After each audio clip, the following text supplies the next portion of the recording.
Hello Wednesday! Hello everyone! As usual, maaga tayong nagising ngayon. Siyempre, naghanda ng baon ng Junakis at pang-umagahan na rin. At ayan na nga po, pinukay-kay ko yung laundry basket namin.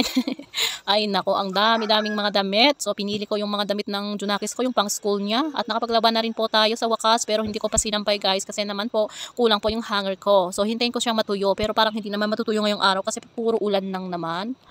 So pagkatapos po niyan, kumain na po kami nitong Junakis ko. So nag-ulam din po kami ng sayote na may itlog. Ayan. So habang natutulog pa itong si Kurdapia, yung bunso kong anak. At ayan na nga, umuulan na naman. Minsan titigil lang ng konti tapos uulan ulit. So no choice naman tayo guys kasi may bagyo. Ay apo, kawawa naman yung mga ibang lugar dito sa Pilipinas na binaha. So talagang nakita ko sa social media. Sobrang nakakalungkot nga. At syempre guys, hindi nawawala yung exercise tuwing umaga. So naging morning routine ko na itong pagzuzumba. At mga basic step lang po to guys. Sa mga gustong mag-zumba na rin, mag-download lang kayo doon sa sa YouTube. Maraming mga basic steps, maraming mga exercise kung anong gusto nyong paliitin or palakihin ganon. So ayan, hanggang simple dance muna tayo ngayon kasi yun yung kaya ng ating katawan. Pag nasanay na yung ating katawan, syempre magpunta muna tayo doon sa medyo harder na steps, di ba? So nakakagaan talaga ng katawan yung pagsusumba guys. Maniwala kayo sa akin. Lalo na pag minsan kasi talaga hindi natin maiwasan na kumain ng kumain. So parang naging stress reliever ko din siya.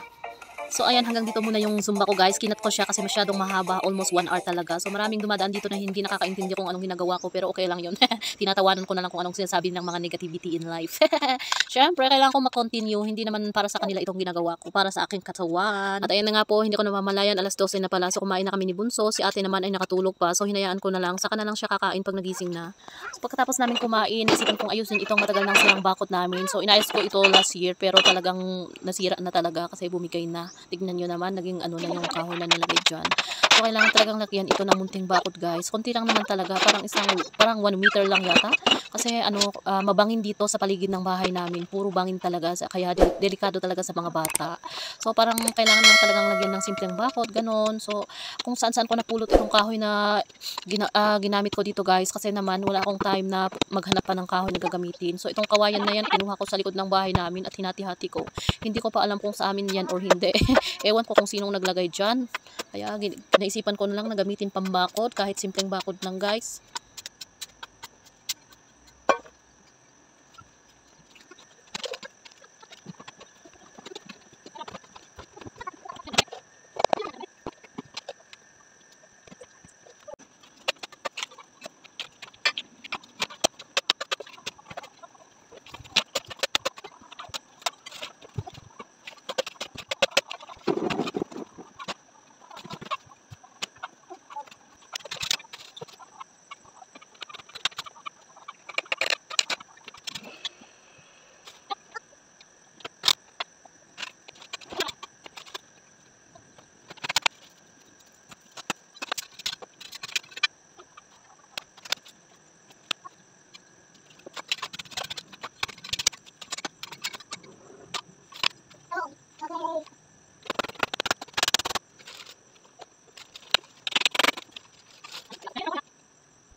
At ay, medyo mahigit 1 oras yata yung ko dito So, simpleng bakod lang guys. At syempre, ninagyan ko ng mini gate para may daanan ako pag i-check ko yung mga tinanim ko dyan sa bandang yan. At syempre, simpleng bakod lang talaga to guys. Pag may time ako, pag may magbabantay na sa mga Junakis ko, kukuha ko ng medyo matibay na mga kahoy para ilagay dyan.